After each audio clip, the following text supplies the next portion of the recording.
सोचिए जरा, यूजीसी के नए नियम ना आते तो कभी पता ही ना चलता कि बहुजन समाज के लोगों को तो केवल हिंदू होने का चूरन ही चटाया जा रहा है। उनके हिस्से के लिए एक कानून क्या आया, उसका विरोध इतने भयंकर तरीके से किया जाता है कि उस पर रोक लग जाती है।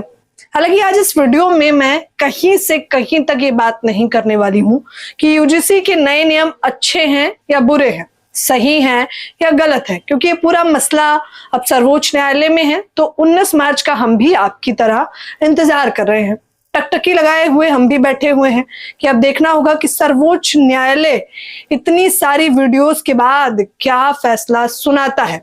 लेकिन आज इस वीडियो के माध्यम से श्रवण तबका जो यूजीसी के नए नियमों को काला कानून बता रहा है, उनके प्रदर्शन करने के तरीकों को दिखाऊंगे, एक एक करके ग्राउंड जीरो की रिपोर्ट जो मैंने खुद जाकर कवर की है, चाहे वो रामलीला मैदान की हो या फिर जंतर मंतर की हो। लेकिन सबसे पहले बात कर लेंगे 8 मार्च की, जो मैं खुद जंतर मंतर गई थी। हालांकि इस बात को मैं बता देना चाहूंगी कि 8 मार्च को करणी सेना और तमाम हिंदू संगठन के लोगों ने ऐलान किया था कि यूजीसी के नए नियमों के विरोध में हम रामलीला मैदान में आंदोलन करेंगे।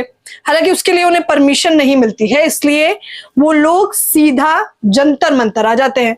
फिर जंतर मंतर से क्या कुछ नारे लगाए जाते हैं, सबसे पहले आप खुद सुनिए।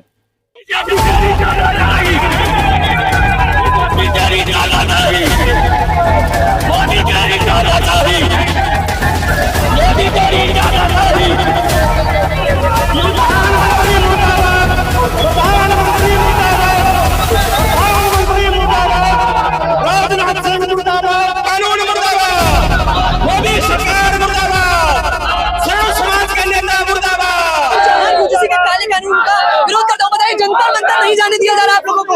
ये सरकार की तानाशाही है, वो सरकार अपने पैर पे कुल्हाड़ी मार रही है। हम सरकार मुझे जंतर मंतर नहीं जा रही है, तो दायरे हो जाने नहीं दिया जा रहा है इन लोगों को। हाँ, रोका जा रहा है, अन्याय है। गिरफ्तारियां बंद करो, यूजीसी रोड पर। यूजीसी के मंत्री मुर्दाबाद। तो ये लोग कह रहे हैं कि मोदी जी पिछड़े समाज से आते हैं, मोदी मुर्दाबाद। गृह मंत्री अमित शाह पर सवाल खड़े किए जा रहे हैं, पुलिस प्रशासन पर सवाल खड़े किए जा रहे हैं और सीधे तौर पर तस्वीरें देखकर आप समझ गए होंगे कि प्रशासन को अल्टीमेटम दिया जा रहा है और ये बताया जा रहा है कि तुम जो भी हो आज केवल और केवल श्रवण तबके की वजह से हो। ये लोग कह रहे हैं कि श्रवण समाज को बीजेपी ने ठगा है। इस वीडियो के बाद इससे कुछ ठीक एक हफ्ते पहले जब मैं जंतर मंतर गई थी और मैं वहां पर श्रवण तबके से बातचीत कर रही थी, उस दौरान का वो वीडियो देखिए, जो अगर रुचि तिवारी होती तो बवंडर खड़ा कर देती, लेकिन मैंने बड़ी ही शालीनता से सज्जन तरीके से उन लोगों से बातचीत की। लेकिन उनके जवाब क्या रहे आप खुद सुनिए। यूजीसी पीछे होकर बात करो। में क्या है? आरक्षण का भंडारा बंद करो। आरक्षण का भंडारा बंद। मोदी सरकार को डर से इस दिल्ली के धरती से आप ही के लोग चिल्ला रहे हैं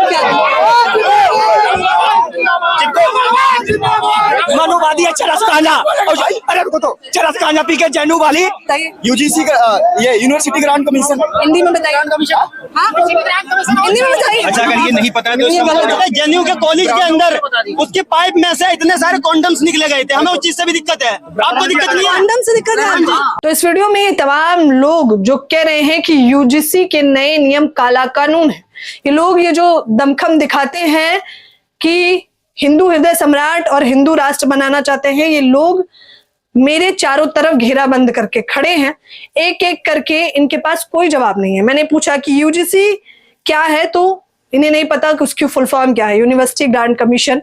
फिर मैंने हिंदी में पूछा कि अच्छा चलिए बताइए हिंदी में क्या कहते हैं, विश्वविद्यालय अनुदान आयोग। तब इन्हें हिंदी में भी उसका पता नहीं था।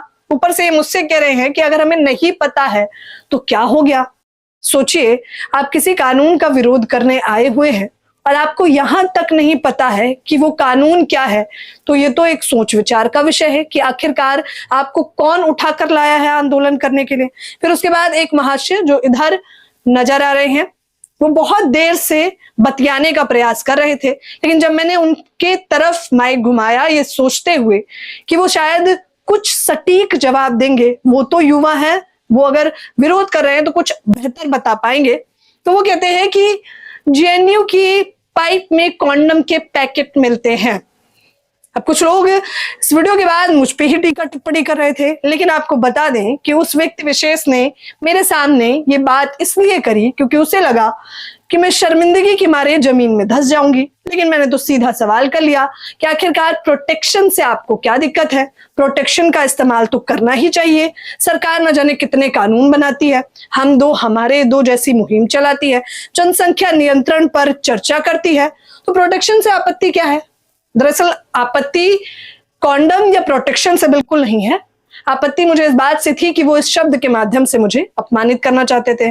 खैर ये भी छोड़िए, इन तमाम लोगों की जवाबदेही से ये तो समझ आ रहा था कि आखिरकार ये उस कानून का विरोध क्यों कर रहे हैं।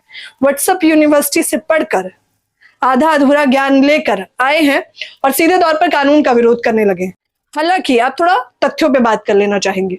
ये लोग जो यूजीसी के विरोध में आए हैं और उसे काला कानून बता रहे हैं, ये कह रहे हैं कि आरक्षण को भी समाप्त करना चाहिए। हालांकि वो अलग बात है कि ईडब्ल्यूएस आरक्षण के समर्थन में भी यही लोग मजबूती से खड़े रहते हैं। उसको लेकर भी करणी सेना ने एक आंदोलन भी किया था।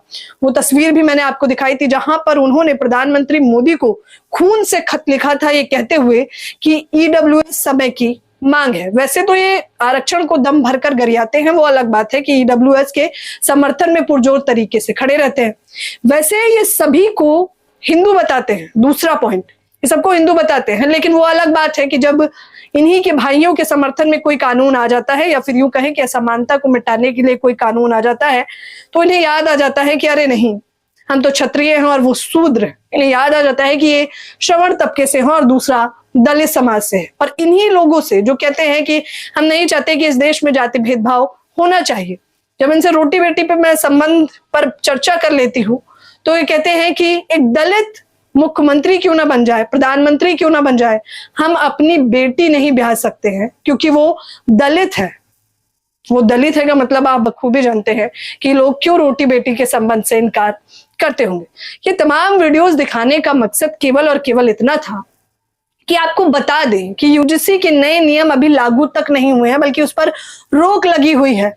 बावजूद इसके इतनी बौखलाहट है कि इन्हें लग रहा है कि कल को अगर कानून सही में आ जाएगा तो असमानता और वर्चस्व के नाम पर ये इतना गुरूर करते हैं वो समाप्त हो जाएगा। नेहा सिंह राठौर ने इसको लेकर एक मुख्य बात कही थी। उन्होंने कहा कि चोर को अगर चोरी करने का मौका नहीं मिलेगा तो जाहिर तौर पर वो आक्रोशित होगा।